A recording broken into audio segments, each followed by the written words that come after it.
ខ្ញុំសូមជម្រាបសួរលោកគ្រូអ្នកគ្រូទាំងអស់គ្នានិងអាណាព្យាបាល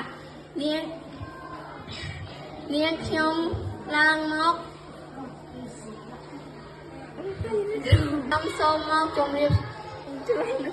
ខ្ញុំសូមជម្រាបសួរលោកគ្រូអ្នកគ្រូទាំងអស់គ្នានិងសិស្សនៅទីនេះនាងខ្ញុំឡើងមកអានអំណានមួយមូលដ្ឋានគិរីរម្យជាមូលដ្ឋានមួយស្ថិតនៅភូមិត្រែងត្រយឹងស្រុក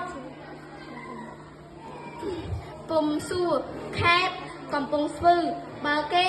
ធ្វើដំណើរតាមផ្លូវជាតិលេខ4ហួសពីទីរួមខេត្តបន្តិចគេនឹងឃើញភ្នំមួយ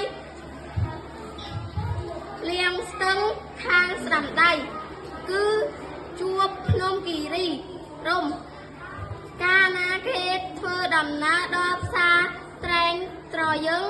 គេឃើញផ្លូវមួយឆ្ពោះទៅកាន់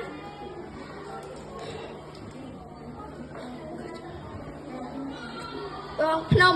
និងអំសានខាងផ្លូវមានចំការស្វាយភៀវក្រូចថ្លុងបំពេញរាជជាដើមអាស្រ័យទីនោះមានអាកាសធាតុត្រជាក់ទើបធ្វើឲ្យដំណាំស្រស់ដុះលូតលាស់ល្អខ្លាជា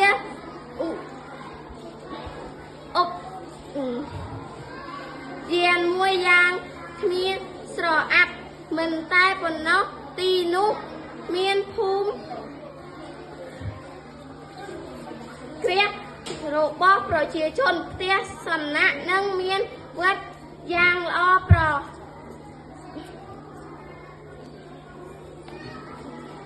ណីសម្រាប់ពុទ្ធសាសន៍និងជនប្រាភិបុណ្យតាមប្រពៃណីពុទ្ធសាសនាទៀតផងនៅពេលគេបន្តដំណើរទៅមុខគេឮសូរសន្ធឹកទឹកហូរគួរឲ្យចង់ងូចណាស់នៅសងខាងអូរ